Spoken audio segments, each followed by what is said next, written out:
अस्सलाम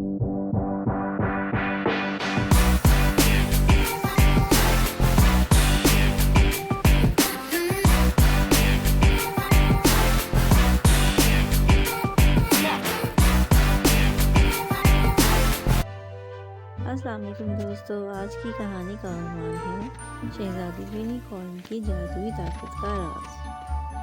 कहानी शुरू करने से पहले मेरी आप सबसे दरख्वास्त है कि मेरा चैनल सब्सक्राइब करें और अगर वीडियो अच्छी लगे तो लाइक ज़रूर कीजिएगा, शुक्रिया। की बात है, इथरिया की रियासत में राजकुमारी अमारा रहती थी, जो नौजवान और बहादुर यूनिकॉर्न राजकुमारी थी। वो एन्चेंटेड मेडोज़ के दिल में चमकते हुए क्रिस्टल पैलेस में रहती थी। अमारा के पास एक जादुई ताकत थी। वो ज़मीन के तमाम जानवरों से बातचीत करने की सलाहियत रखती थी, चाहे वो छोटी से छोटी पिक्सी हो या ज़बरदस्त बड़े ड्रैगन्स। एक पुरसुकून शाम, जब अमारा ने डूबते हुए सूरज की तरफ नज़र डाली, उस वक्त उसके चैम्बर में एक चमकता हुआ नक्शा ज़ाहिर हुआ। उस राज आलूद कागज़ को देखकर वो हैरान हुई। उसे देखकर उसने दरियाफ्त किया कि ये लॉस्ट रेल्म की तफसीलात थी, एक मकाम जो वक्त के साथ कहीं खो गया था। उसके राज को जानने और भूली हुई ज़मीनों में हमआहंगी लाने के इरादे के साथ अमारा ने एक जुर्रतमंद मुहिम पर सफ़र करने का फ़ैसला किया। उसके साथ उसकी वफ़ादार साथी, एक चांदी के पत्ती पंखों वाली हिंग्स, जो ऑरेलिया के नाम से जानी जाती थी, सफ़र पर चल पड़ी। राजकुमारी अमारा ने इथरिया के मारूफ हदूद से बाहर सफ़र की शुरुआत की।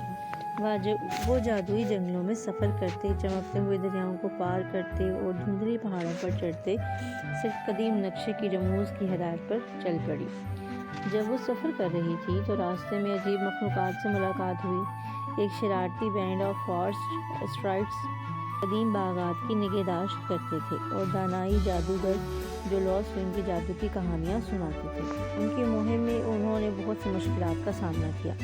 एक तूफ़ान जो उनकी राह में ख़तरा था, वो अंधेरे फरामोश रास्तों को अपने फ़ायदे के लिए इस्तेमाल करना चाहती थी। लेकिन राजकुमारी अमारा की अज़्म इस्तेकामत कभी कमज़ोर नहीं हुई। उनकी हिम्मत और ऑरेलिया की उठती हुई परवाज़ के साथ वो हर मुश्किल को फ़तह करते गए और हर मुकाबले के साथ मजबूत होते गए। दुनिया की हदूद से बाहर उन्होंने एक कदीम दरवाज़ा दरियाफ्त किया, जो क्यानों और बालों से ढका हुआ था। दरवाज़ा एक दूसरे आलम की चमकती रोशनी के साथ चमक रहा था और अमारा ने अपनी हाजिर दिमागी से इस दरवाजे को खोला। लॉस्ट रेल्म वाहिद चमकता हुआ शहर जो आसमानों में लटका हुआ था, रोशनी से चमकते हुए गुफ्तारों से आरास्ता क्रिस्टलाइन की गाड़ियाँ और ऐसी दुनिया जहाँ हवा के साथ सितारे नमचते थे। इन को सोए हुए जादू का एहसास हुआ, जो बेदार होना चाहता था, मेहरबानी और हमदर्दी के साथ। उन्होंने भूले हुए रिहायशियों से जुड़ाव पैदा किया, यकजां और उम्मीद की दास्तानें बांधी। आहिस्ता आहिस्ता जादू ज़िंदगी में वापस आ गया, लॉस्ट रेल्म में बकायत और रोशनी को बहाल करता हुआ। जब वो नए दोस्तों को विदा कर रहे थे, राजकुमारी अमारा को ये मालूम हुआ कि इनकी मुहिम ख़त्म हो गई थी, मगर इनकी जिम्मेदारियाँ इथेरिया और लॉस्ट रेल्म के दरमियान हमआहंगी को बचाने के लिए अभी शुरू हुई थी। और यूँ राजकुमारी और लॉस्ट रेल्म की दास्तान इथेरिया में गूंजती रही, जो हिम्मत, दोस्ती और एकता की दास्तान थी।